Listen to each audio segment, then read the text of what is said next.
good morning to you all, and welcome to the sixth session and the third interaction, where we are going to be looking at the Bhagavad Gita through 90 shlokas. And I have a chart which looks at how far we have progressed, and the chart indicates that we've completed 10 shlokas of the first topic, which is Jnana Yoga. And of course, the other topics included, and the exact number, as I mentioned, is not 90 but 93, three more than 90. Nevertheless, it's not going to harm us in any way. So we have progressed to a certain extent through the two sessions that we have had, or two interactions, as I call them. Now, what is the plan for today? So today, again, we look at Jnana Yoga itself, that being the first topic. And in green, we have what we have done over the past two interactions. So we've done totally 10 shlokas, where we did Atma knowledge, where we did Sthita Pragya, and we spoke about Indriya Nigraha, which is control of the senses. Today, what we're going to do is two subtopics, which is Paramashanti, which is state of supreme peace, and the self and the Brahman, which is totally six shlokas, but we're going to be doing three. So 3 plus 2, 5 in the last column that we have for the plan of today. So with that as a kind of preamble, I thought I'll quickly take you through one very interesting abstract, which is actually written by a Christian, and he's a research scholar in one of the universities in, I think, UK, where he's a specialist in the New Testament, and he's, of course, a Keralite, as we can see from the name. So in his article, he has this to say: the Bhagavad Gita is an intelligent response to a perennial human predicament, which other religions and philosophies also try to resolve in their own way. Human beings often stood perplexed and mystified as they confronted paradoxical situations in life that demanded action. Discerning right from wrong becomes an existential predicament. The Pandava prince Arjuna found himself standing on shaky ground of Kurukshetra, not knowing the way forward. Lord Krishna outlines for him the path towards gaining flawless self-knowledge and self-mastery from his sorrowful state of confusion, and opened his eyes to perceive the truth beyond appearances. Krishna instructs him that when a person is capable of watching everything that happens within and around him dispassionately and acting with an attitude of detachment, he attains Sthita Pragya and Samadhi, which is liberation. So my own take on this particular shloka is, not only does Krishna speak of what has been underlined, but there are a lot of aspects about the universe which you will find in the Gita, which more or less correlates with what modern science is finding.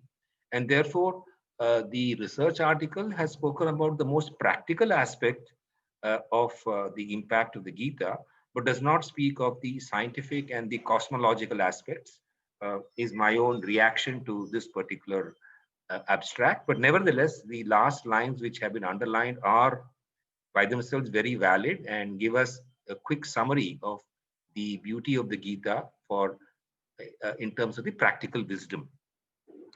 Now let's look at the shloka that we have. So we will be doing shloka 11 to shloka 15, which is 5 shlokas. And this is on the state of supreme peace. So let me chant the shloka for you. Shraddhavan labate jnanam tatpara samyatendriya Jnanam labdva parashantim achirenadigaccati.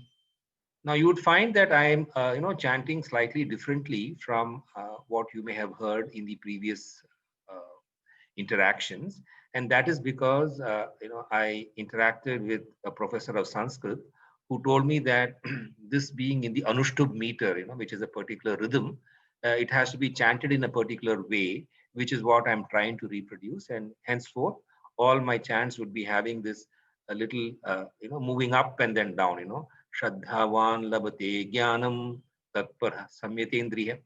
So that's just for you in case you felt that there was a difference in the way I was chanting. Now let's look at the Anvaya, which is the reordering in terms of those words. Shraddhavan, we understand that. Shraddhavan is like Bhagavan, Dhanvan, Balwan. So one who's full of Shraddha. Samyatah Indriya, right? So samyatha is samyam karna, that is to control the indriya. We of course came across the samyama of the indriya in the previous set of shlokas where we spoke about the whole subtopic of indriya nigraha. Tatparah jnanam labhate. Tatpar means uske baad. It's a straight lift from what we understand in Hindi. Jnanam labhate. So when we are full of Shraddha and when we also control our senses, then we obtain jnanam. And of course, what is this jnanam? It is the jnanam of the Atma. It is the highest knowledge that we gain. So jnanam labdva. So when we get that jnanam, achirena. Now, achirena is a word which we can also relate to because chiranjeevi we understand, it is to live for a long time. Achirena means without delay. So chiranjeevi is obviously having a long life and this is short time. So achirena param shantim adhigachati. So param is great, supreme, and that's the title of the subtopic itself, supreme peace. Param shantim adhigachati, he will go to. Gachati we also remember from our school day Sanskrit. Gachati, gachata, gachanti. So gachati is adhigachati means will go towards. Gachati is to go or this will come towards. So obviously it's a prefix that we have. And let's look at the meaning in English. Who has faith, who conquered and controlled the mind and senses, who has fixed his entire conscious being on the supreme reality. He attains knowledge, and having attained knowledge, he goes swiftly, achirena, to the supreme peace, param shanti.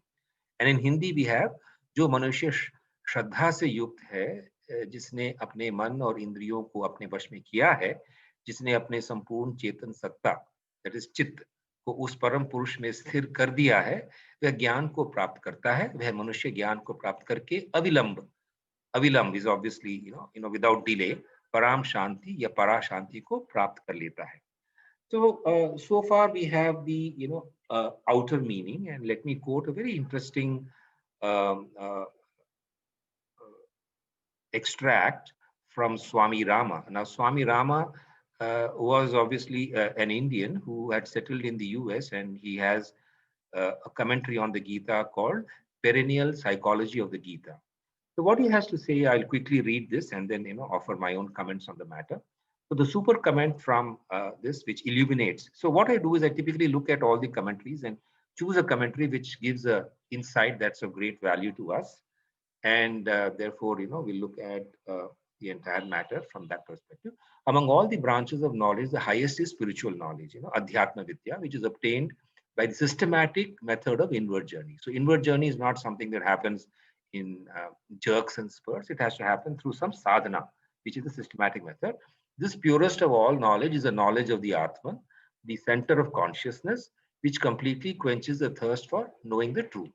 When the sadhak has firm faith in the inner dweller, so ek antaryami hai called the Atman, and when he trusts his teacher and understands the scriptures and teachings of the great ones who have already trodden the path of light, he is capable of performing his duties without committing error. So in other words, when you are Atmavan, as we had spoken about earlier, so by being a Shraddhavan, you become an Atmavan, you are full of the understanding of the Atma within, then you commit no error. And he who does not waste his time uselessly brooding over concerns that dissipate the mind, firm faith, which is Shraddhavan, one-pointed mind, control of the senses, non-attachment, regular sadhana, are important means for seeing oneself in all and all in oneself. So you have a kind of balanced view of things. Nothing is higher and purer than the knowledge of the Atman. Such knowledge gives perfect peace, then all doubts are resolved. So this is the background meaning, but the second para is what is of importance to a greater extent, which is in this verse. It is important for all sadhak because Sri Krishna says the Shraddha, which means single pointed devotion plus full reverence for the path one is treading, is very essential. Control of the senses is also important. Senses are employed by the mind, and because of the senses, the mind remains dissipated and forms bad habits. Therefore, discipline of the senses is important. With the help of one-pointed devotion, discipline of the senses, highest peace is realized. So coming to my own understanding of this particular shloka, I would say that, Shraddha is very important. So in whatever that you do, if you have Shraddha, then you'll gain knowledge of that. So as they say, sincerity of practice, sincerity in your profession, sincerity in whatever, and then you have absolute peace when you have that kind of faith, and you have that professional peace and you have spiritual peace. So we can interpret it in terms of the sincerity towards whatever you do results in peace of the profession as peace of the spirit also. So coming to the next shloka, which is the 12th shloka. So Vidya Vinaya Sampanne Brahmane Gavihastini Shuni Chaiva Shvapakecha Pandita Samadarshinaha. So this is like one of the shlokas we had done earlier, where if you recall, we had said that Samaloshtashma Kanchana, he looks at mud, and he looks at a stone, and he looks at gold, all with an equal eye. Obviously, the mental reactions are the same. Here also something similar. So Panditaha, so Pandita is someone who's knowledgeable, who is Vidya Vinaya Sampanne Brahmane, right? So of course this goes back to the older tradition where the Brahmanas were the people with the knowledge, and they were Vidya Vinaya Sampanna. So it's not just any Brahmana, but one who's got Vidya and who's got humility. So when you have that, so you have that is one category. Gavi is cow, Hastini is elephant, Shuni is elephant, dog, and Shwapake is someone who eats a dog. So it was those who were regarded as outcasts in those days. So, but then the whole point is evam cha samadarshina. So if you look at these categories with equality. Now, keeping aside obviously some of the ancient connotations of these words, because obviously in the modern times, if you speak of a Brahmana and Pandita and associated only with a set of people, that is wrong. Or you speak of someone who's a Shwapaka, which is you know so these are politically incorrect now, but let's understand the meaning. So, of course, I will go to the English. The English is sages see with an equal eye the learned and cultured Brahmin, the cow, the elephant, the dog, and the outcast. और ज्ञानी ऋषि विद्या और विनय से युक्त ब्राह्मण में, गाय में, हाथी में, कुत्ते में और चांडाल में समान दृष्टि से रखने वाले होते हैं, उन्हें समभाव से देखते हैं. So going beyond the words and not being agitated by the words, let's look at what it means. So here I'm, referring to a very interesting commentary on the Gita called Bhagavad Gita for Changing Times. It was by, Dhirendra Mohan Sinha, who was in fact an ICS officer. Maybe had mentioned that earlier. So what he says is ordinarily a man has deep veneration for a learned person endowed with erudition and humility. A cow is considered to be a sacred animal.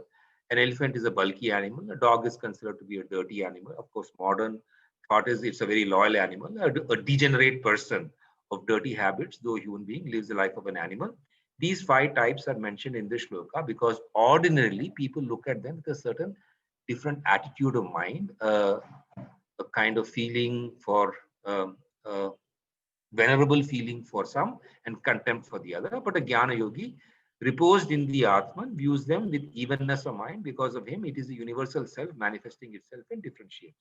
So essentially, the point that is being made here can be linked to the previous shloka. So in the previous shloka, we said that you have the Jnanam. So the Jnanam is the Jnanam of the Atman, and then you are at peace. So when you have Jnanam of the Atman, then these categories become equal in terms of how you view them. So they are not equal in the world, obviously. There is a difference between all of them, but in your own mind, the difference is not being evoked.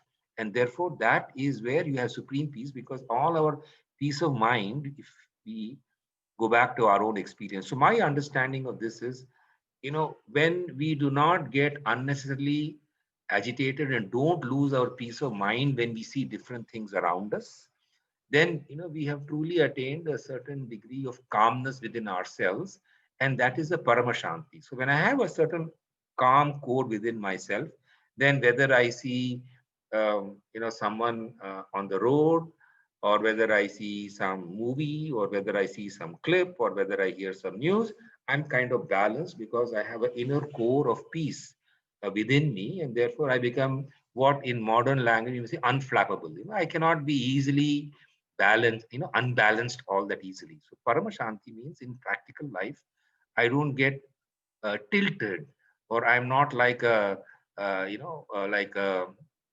upside down pyramid, which is just hanging on one point. I am a pyramid truly with a broad base, and therefore it would take a lot to actually um, unsettle me and break me down.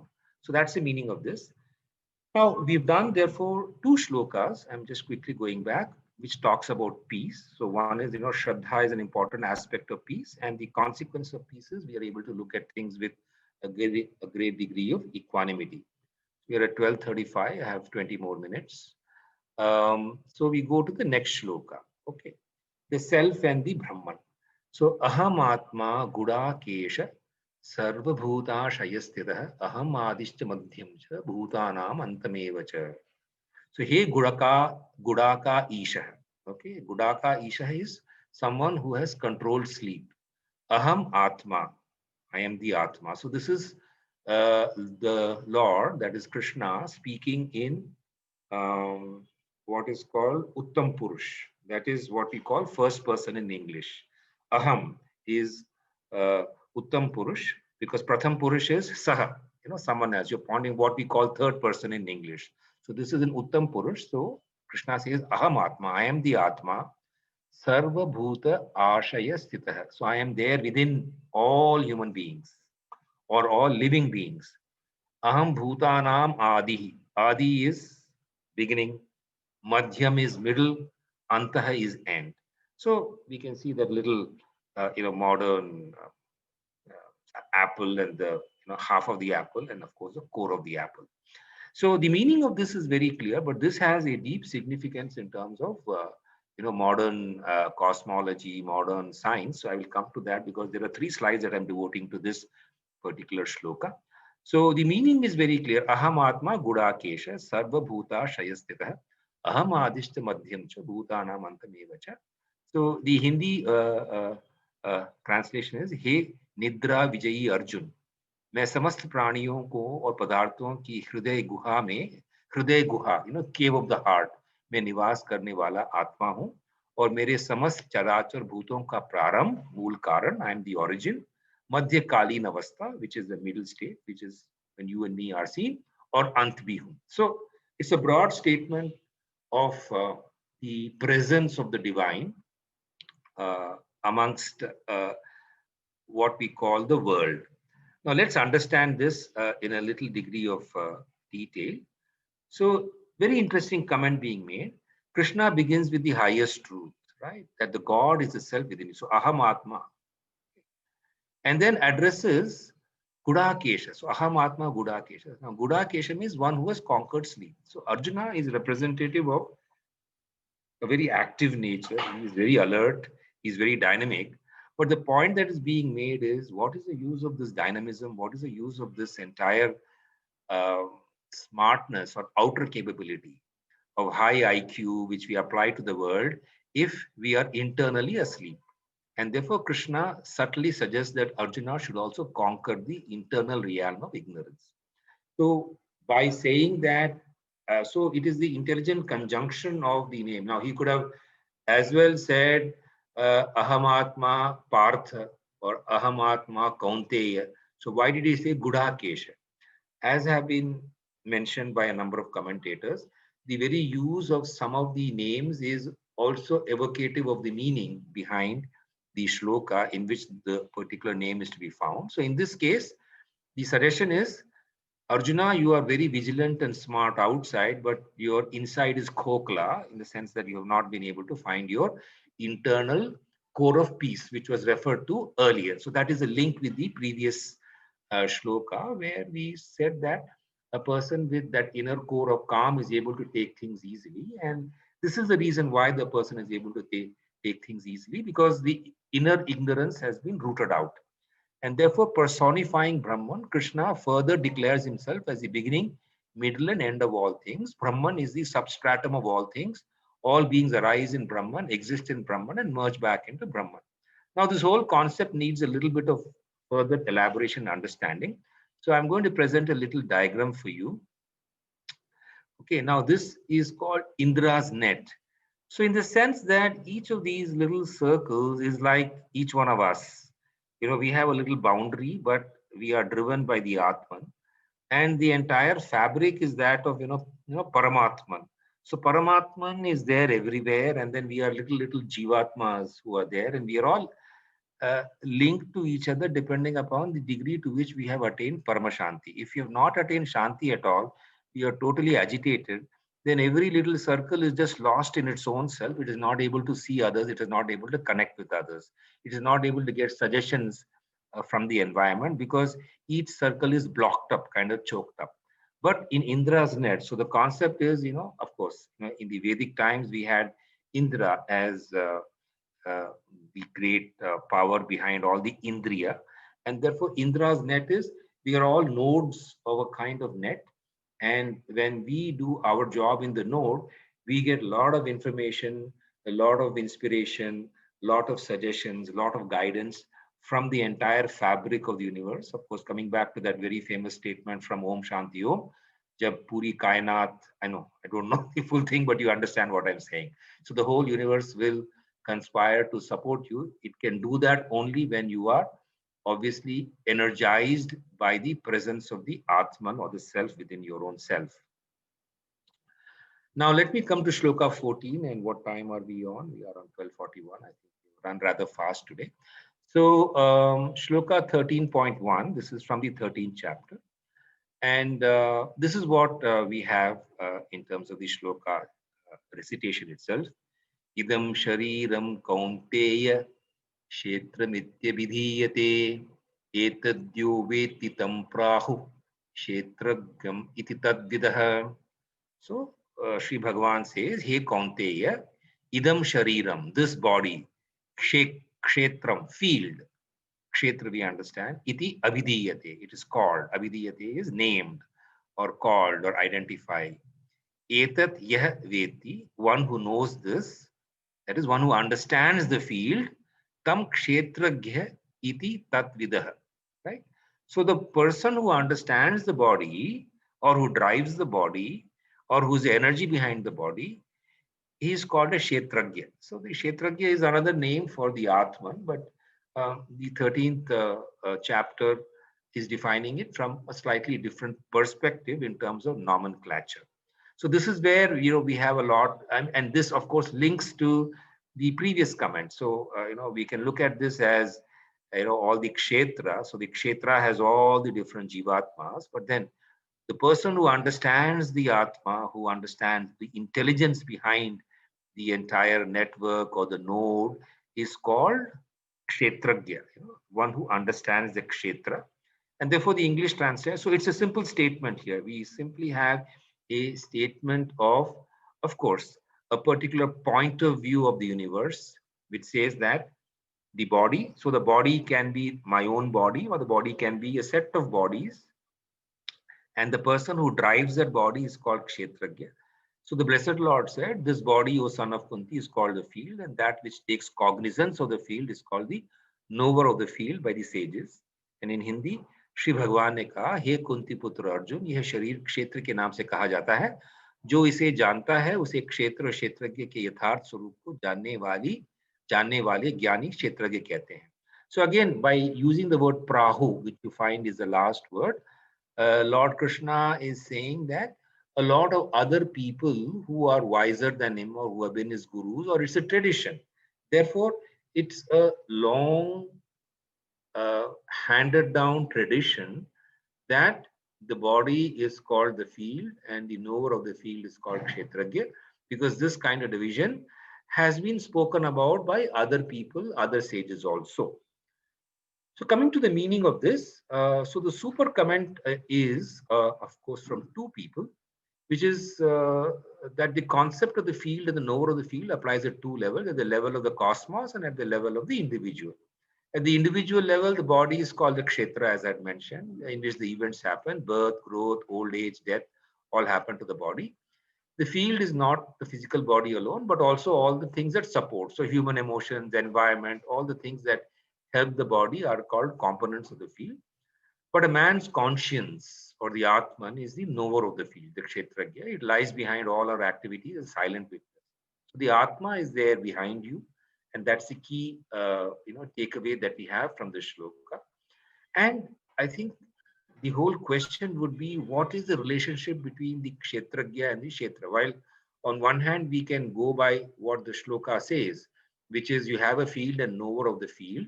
Another way of understanding it comes from a doctor who has commented on the Gita named Dr. P.V. Nath. He's based in UK.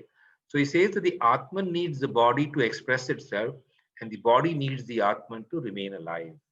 I think it's a very significant statement, because the whole question is what does the Atman do in the body, and why does you as a Jivatman incarnate or come into the body to evolve and grow.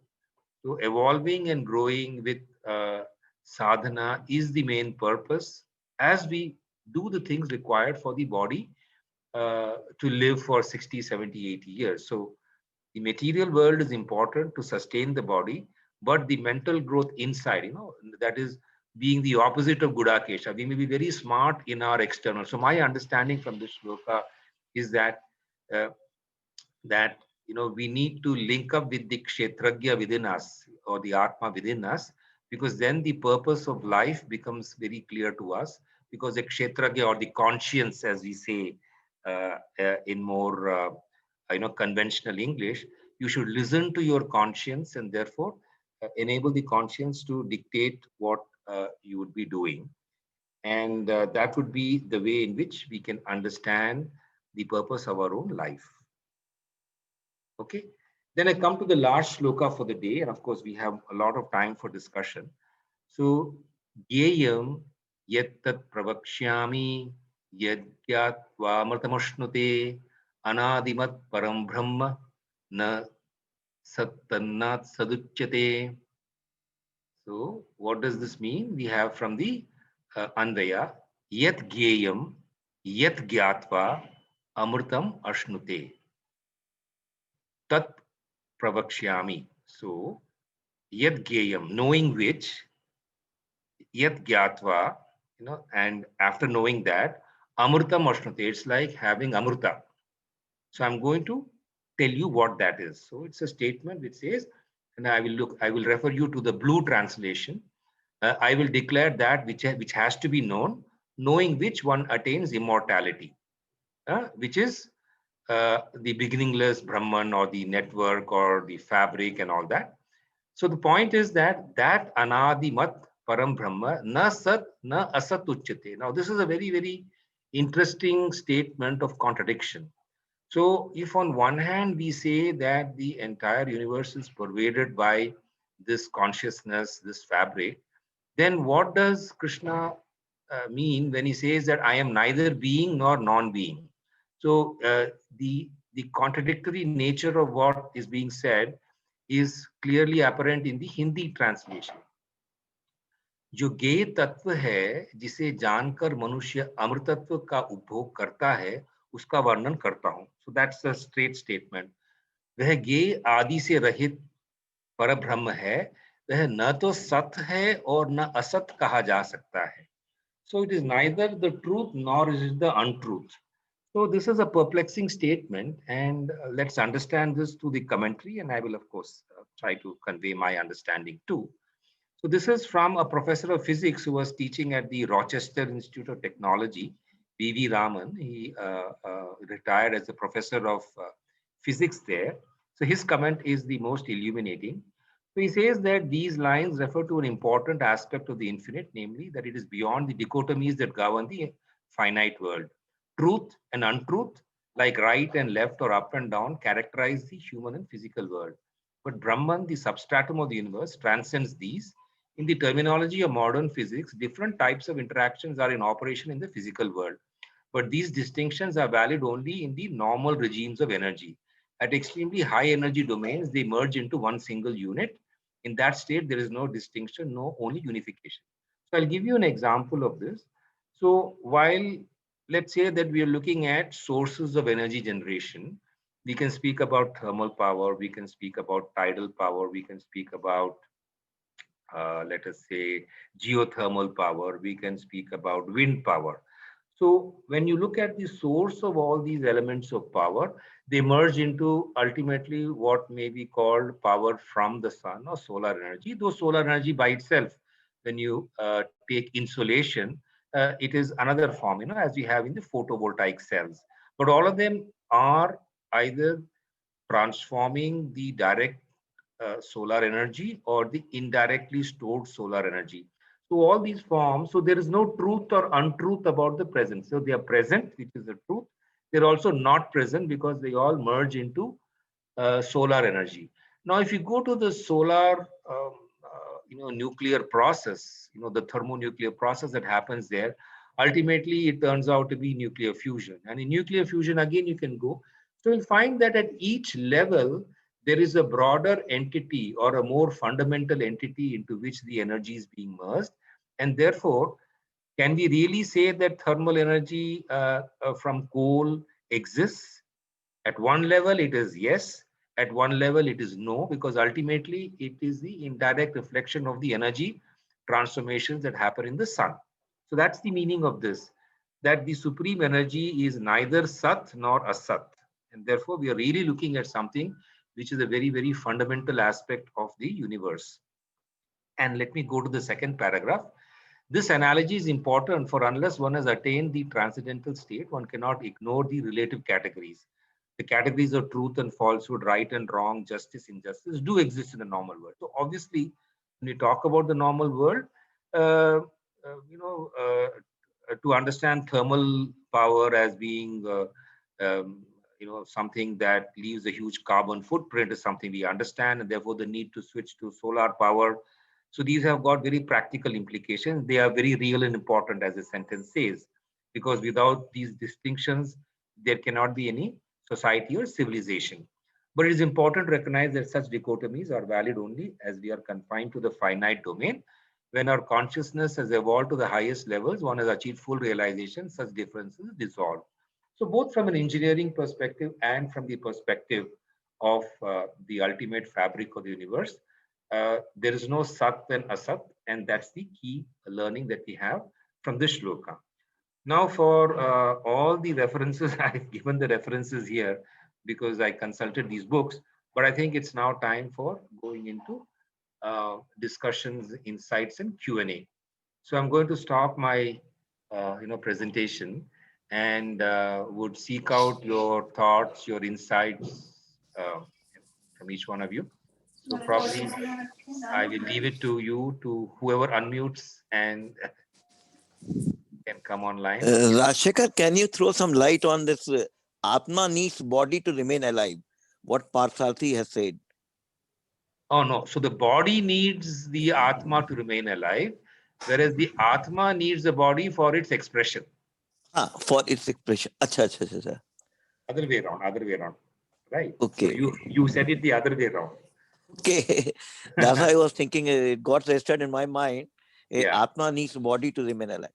No, Atma doesn't need the body, but the Atma, I mean, the body needs the Atma to stay alive, but the Atma is as such only a fabric, no? So unless it has got a body, it cannot do anything. Yeah. Now it's clear. In fact, it got registered in somehow my mind. So इसीलिए when you look at Bhagavatam and you look at all the Puranas, they will say that Vishnu was there in the Kshira Sagar. So it means basically वो fabric में बैठे हुए थे. वो जो शेषनाग होता है, that is a fabric. Okay, this is some of the interpretation that we can try to give from modern cosmology. And वो nidra में होते हैं. And then when the next kalpa comes, he wakes up, which means he starts manifesting as bodies. So that's the panda. दूसरा आपने chanting के लिए बोला कि वो the Sanskrit scholar what he told you about the chanting. It has got some significance. Yeah, I will tell you what the significance is. For example, let me chant the very first shloka. We are, or maybe the last shloka. Yatra Yogeshwara Krishna, that we are all familiar with, hopefully. So in the Anushtup Chanda, Yatra. So the third, fifth, and seventh syllable, if you take ना आपका जो अनुष्टुप meter होता है, उसमें first line में you have 16 syllables. Second line also you have 16 syllables. So totally 32. So each quarter has got 8 syllables. So in these 8 syllables that you have, जैसे आपका धर्म क्षेत्रे कुरुक्षेत्रे, so you'll find third, fifth, and seventh syllable is a dheergha. दीर्घ माने तो जैसे क ख ग घ, no, it calls for higher and stronger articulation, and therefore you have the rhythm. For example, let me chant dharma kshetre Kurukshetre Samaveta Yutsava. So you can see एक rhythm सा बनता है. तो वो rhythm में बोलने से the impact is more in terms of the breathing and in terms of, in fact, what I found was that you can actually chant with great ease and you don't get breathless. That's what he mentioned. In one shloka, nobody will get breathless, but if you're chanting, let us say 20, 30, 40 shlokas, and if you chant in this rhythm, because at the break of the eighth, that is the quarter, you'll have to take a breath in. And therefore, it actually coordinates your breathing far better. I don't know. Someone's, yeah, okay. It coordinates your breathing far better because you are trying to follow the rhythm. I'm echoing very badly. I don't know who's. I think Vishwaroop is coming. Yeah, I think, through the cell phone, there are always some problems. Vishwaroop's cell phone. Problem. Okay. So we must Happy New Year to Vishwaroop also. Yeah, Vishwaroop. So anyway, so actually Vishwaroop has the most classical name, he is entirely chapter 11 because, chapter 11 is Vishwarupa Darshan. True. Regarding this mantra meter, I have some material with me. I'll share online. Okay. On the WhatsApp itself, I'll give you many links. Because I have been researching on mantra and meters for some time. Okay. I wanted to make a course on mantras, especially this part, how meters work. Oh, wonderful. Excellent. So very soon I may be publishing a course on this. Wonderful. That's so good to hear. Especially Vedic mantras. Yeah, Vedic mantras. Yes, you're very right there. I have asked a question also. I have not seen the chat. 1 minute. Let me just look at the chat. The question is, please do not treat this as my own question, but question, yeah. Shraddha, if prerequisites like these hinder my path to experiment about the unknown, which we often call science. Okay. So let me answer that question, from the perspective of obviously some of the people who might be asking this question, not necessarily Sunil, as I understand, as he explained to me. Because people start arguing about these things. So we have the solid answers. Yeah. So there is a big difference between what is called scientific attitude and scientism. So scientism is like communism, where you say only what a scientist says is correct. Whereas scientific attitude is an attitude of experimentation, which is very important.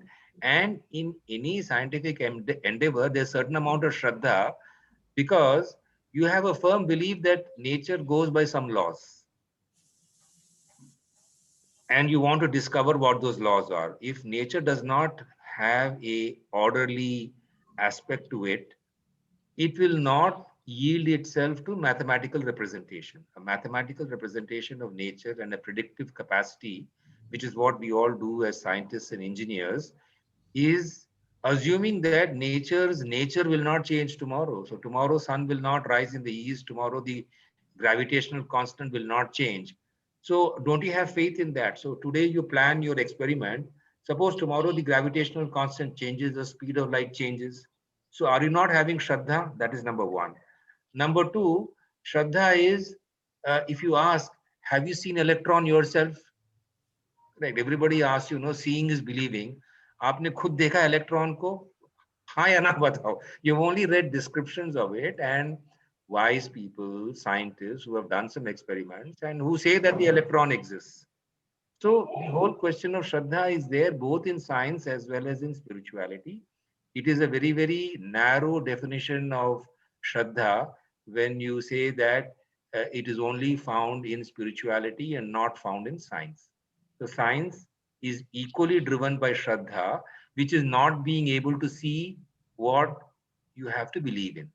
The basic objection to shraddha is, I have not seen it, why should I believe it? My question to you, have you seen electron? How are you believing it? Someone told me, sir, scientist told me. Okay, I have not seen God, why should I believe it? No, Swamiji told me. So what Swamiji says is not believable, but what scientist says is believable is not correct logic. See, my point here is actually we see in real life that a lot of Swamis make use of this art of speaking and make people believe in order to increase their own resources. Absolutely, that is a sad tragedy ना, इसलिए तो कलयुग बोलते That's why हैं. वो कहते हैं गुरु पे श्रद्धा करो, तो मतलब मेरे को चढ़ावा ज्यादा दो बेसिकली. Correct. तो वो ट्रस्ट जो होता है, इसलिए और लोगों का, कई लोग जो साइंस की बात आपके टर्म्स में साइंटिज्म में करते हैं, वो इसलिए और ज्यादा डिटैच हो जाते हैं, because they see in common word people like this in abundance. Absolutely, that is a sad tragedy that India's spiritual wealth is actually being defamed by our so-called false gurus. But you don't know who is false guru and who is the right guru. The number is so large, na, it becomes difficult to differentiate. Absolutely, absolutely. So in fact, there's a definition given, but that definition is a very, you will not find anybody fitting to that description at all. Someone who is, उसको बोलते हैं श्रोत्रिय और ब्रह्मनिष्ठा. श्रोत्रिय means वो सारे श्रुति को जानता है. श्रुति we know is the Vedas, and ब्रह्मनिष्ठा means उसको ब्रह्म का ज्ञान है. तो ये दोनों नहीं होते. या तो उसको सिर्फ ज्ञान होता है in terms of words, he will quote everything, but उसको खुद कुछ experience नहीं है. Or worst, he is neither a ज्ञानी nor is he अनुभवी. तो ज्ञान चाहिए और अनुभव चाहिए, दोनों भी नहीं है. And such kind of false gurus create a lot of havoc in modern society, especially Indian society, because Indians are prone to Indian का एक gene है, guru gene, नहीं, sometimes it happens कि ट्रस्ट करो, तो हम क्या करते हैं, उसके बारे में फिर पढ़ते लिखते नहीं है, सिर्फ ट्रस्ट करते रह जाते हैं. Correct. We don't use our brains actually. और जब हम sometimes डाउट करते हैं और सीरियसली डाउट करते हैं, I would say doubt with Shraddha. Correct. Absolutely. हम एक्सपेरिमेंट करते हैं, तब हम उसके बारे में पढ़ते हैं, तब उसमें ट्रुथ हमें थोड़ा थोड़ा पता लगता है. Correct, correct. So the whole question of questioning with Shraddha is something that we are not taught. Yeah. Because either we have only Shraddha or we have only questioning, but questioning with Shraddha we don't have. Okay. Let me turn to, I think, Vishwaroop had a question. Yeah, Sanskrit activities improve brain power. Yes, definitely they do. Because Ucharan in Sanskrit calls for a particular set of neural structures to be used, and therefore it is helpful in the balance of the various neural networks in the brain. Deepak, you told Shrutis are Vedas, and what is a Gita and Shruti? No. Okay. So Shrutis are Vedas, and strictly speaking, Deepak ji, the Bhagavad Gita is a Smriti, because a part of the Mahabharata and the Itihas. So technically, it is not classified as Shruti because it is not the Vedas. Only the Vedas and Upanishads are classified as Shruti in the Indian tradition. But it is deemed to be very, very important. And many of our sages have said that, Gita Sugita Kartavya, just read the Gita, and that is good enough to understand all that is said in the Vedas. But we must be very clear in our minds that purely in terms of classification, it is not the Veda. It is a summary of the Upanishads, and Upanishads themselves are, some of the key epitome or essence of the Vedas. We need to understand that kind of link, Vedas to Upanishads and Upanishads to Gita. Only Vedas and Upanishads are the Shruti, and the Gita is a part of the Mahabharata, which is a Smriti. Okay, so Rajesh, one question and one request. One question is, in the first sloka of today's, it is said that you submit yourself to the supreme reality and get the knowledge to andhera dur karne ke liye. But what happens when you read the knowledge, so doubts aate hain ki what is right, what is wrong. So guru chahiye ki wo jo explain kar sake, but somehow sometimes guru is not available. So how to acquiring of knowledge is the ultimate through the guru. Is it necessary how to acquire the knowledge? So I will tell you how I resolved this myself. Okay. Right now, I didn't go to any guru at all. I purchased some 20 books. That's what I did. Okay. And actually, I had a huge conflict in my mind which all of us, because you are told constantly, you know, that if you read a book that is not correct, you must go to Guru. It is so strongly emphasized in the Indian tradition that the living Guru is important, that in modern times, when you find that there are a lot of false gurus, you don't know how to actually plan your own self improvement. So the way that I took forward is I purchased books of all the gurus. So I don't have to be, you know, so my donation to the guru is only the price of the book. Okay, beyond that, I don't know anything about the guru. And वो 50 rupee का book में कितना ज्ञान है, that's a function of time. Correct? And therefore, instead of going to the ashram and contributing every time I go or listening to what the guru has said, because I found that ultimately, if a guru has written a book, he has said what he wants to say, because it is the best of what he has said, which is put in the book. Right. But it is very few people who have the patience to go through the book like I have been through, because it all depends on how you learn. Some people learn by reading, some people learn by listening, some people learn by doing. So I was lucky that I had a style of learning which was, bookish. So what you call in Allahabadi language, maktu. Okay. One more request, this presentation is being shared in one of the links. So what is the link? I just forgot. No, so it is, so therefore there is this folder for which I have shared the link. And so I keep putting all these presentations in the folder. So if you're not able to get it, please let me know on WhatsApp, to me or in the group. I will, because your name is there and everybody's name is there. So how to get the see the folder? I am not aware of that. Okay, how to look at the folder? What is the means? Okay, so then what I will do is I will we'll have a conversation later. Definitely. Right. Rajesh ये drive में है, Google drive में. अच्छा, okay. हाँ, तो जब आप Gmail करते हैं ना, उसके साथ आपको ड्राइव का एक फोल्डर होगा, वो डाउनलोड करेंगे तो उसमें मिलेगा आपको. ठीक है, मैं clear. This all shared in drive.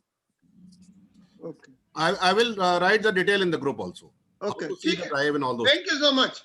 And one more comment I have written in chat. Just see that. Yeah. So I have two questions. One from Deepa. What style of learning either you prefer for beginner? I would say that I think you should pick up a book or commentary on the Gita that you're most comfortable with. So if I have a conversation with you, I can recommend which book of Gita to read, because knowing your mindset, I can recommend a particular edition of the Gita, because each one has got a different flavor, because you must have one edition of the Gita with you, which you can constantly refer to. So one of the best ways is to have a copy of the Gita and to read the commentary, and as to which commentary I can have okay. Now, Sunil ji, you can say Practical Gita Gyan channel on any smart TV with YouTube to see all the videos. So that's a comment for the others. Okay. Yeah. Okay. So yeah, then you had a question, Sunil ji? Yeah, I had already asked the question. Okay, fine. So Rajesh, Bishwaroop, of course, then Deepak, Sunil. So Bishwaroop, your questions, of course, you did speak, but hopefully there will be no problem with the background sound from your side. So please go ahead. Okay, actually, on the first commentary which you made, you talked of cow, elephant, dog, and chandal. Okay. Correct. And cow represents secrecy, and dog dirty, and chandal outcast. It's not the it's worst. I mean, should I say it is the lowest level of society. Now, cow, elephant, what does it actually mean? Though it's a very simple, fundamental thing, I just wanted to understand from you what elephant actually signifies. Yeah, so at least here it signifies an animal of huge proportions. That is all. It is not any esoteric significance. It is simply the variety that we find in creation. So it is not like the head of Ganesha or something like that. There is no such special interpretation to that. Actually about it. Yeah. Something like Can I say it? Moti Buddhi. मोटी बुद्धि. Absolutely. चर्बी जिसकी ज्यादा है, जैसे बोलते हैं ना. या मोटी बुद्धि वाला जैसा हो ना, जिसकी बुद्धि में चर्बी ज्यादा हो. बिल्कुल बिल्कुल. Elephant, Yeah, you're right. You're right. You're right. elephant, Absolutely right. elephant is supposed to be very intelligent, actually. As far Yeah. as Hindus are concerned, elephants are supposed Yeah. to be very intelligent. Yeah, there is no So doubt that about way, that. Yeah. So as I have said, there are levels of interpretation. So in this level of interpretation, yeah. we have this particular meaning. We can also interpret it as the most intelligent creature. But I think the point that is being made is whether it is intelligent or whether it is moti buddhi, I'm kind of balanced towards that. Yeah, I Yes. think that is the key learning here, because I don't think we'll be able to derive too much if we try to put too much symbolism. Some shlokas, symbolism is important. Some shlokas, we have to just leave it as it is, because if we try to do some mental acrobatics, it does not help us. Raj, just one last question I thought I should ask you. Sure. Actually, the full explanation of whatever you have said today, Yeah. it is actually, I would say, one of the key points is conquering internal sleep. Your internal sleep, if you conquer, you are actually moving ahead. That is where Krishna actually tries to, what I thought was, that is one of the very important area of thought. Is it right? Yes. Yeah, in fact, that is a very famous quotation of Swami Vivekananda, Utthishtata Jagrita Prapya Varan Nibodhata, Utho Jago और अपने लक्ष्य को प्राप्त करो. That's a very famous statement that we've all heard. So you're right. So the Jago is not obviously, so it is the internal awakening that is being spoken about. Awakening yourself, actually, because there are a lot of internal issues which you need to resolve before you really move up. So this internal, whether indriyas, which is linked to our indriyas, actually, basically you have to conquer your indriyas and then move ahead. That is what probably it is meaning. Is it? Am I right? Yes, you're right, because the one thing that distracts all of us are the indriyas, right? Either we are wanting to look at something in Netflix, I don't know whether you guys have seen Queen's Gambit. How many of you have seen Queen's Gambit? Right?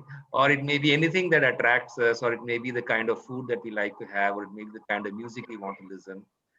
So while all that is okay, if you totally devote ourselves only to that, then we are not awakened, right? At some point in time, we have to say, okay, I watched enough of whatever Netflix I want to watch, and I must do my sadhana. So the point is that there must be an element of sadhana every day, and we cannot devote ourselves 24/7 to what the senses demand, because senses will demand food, senses will demand satisfaction. So we become a sadhak only when we are able to control what the senses demand and are able to redirect ourselves to some sadhana. Now, it is open as to what sadhana you do. You can do bhakti yoga, you can do karma yoga, you can do jnana yoga. But the fact is that unless we do something and not totally simply get dissipated or distributed, we have to have some concentration. If we totally distribute, itna sa pani hai, if we distribute all that water through the five senses, then we have nothing left to help ourselves grow. So you're very right. It is very important to be able to wake up and to ensure that we have some sadhana in place depending upon our nature and our interest. So it's 1:14, friends. So I think it's time to actually wrap up the session. So I'm going to wrap up the session now. So thank you once again, and we will meet next Sunday. Thank you so much. Take care, and we'll catch up. And of course, Sunil, we'll have to figure out what to do so that I can also contribute my might to this entire business of editing. We will plan that session tomorrow. Okay. Right. Yeah, Thank you so much. Take care. Bye. Okay. Bye.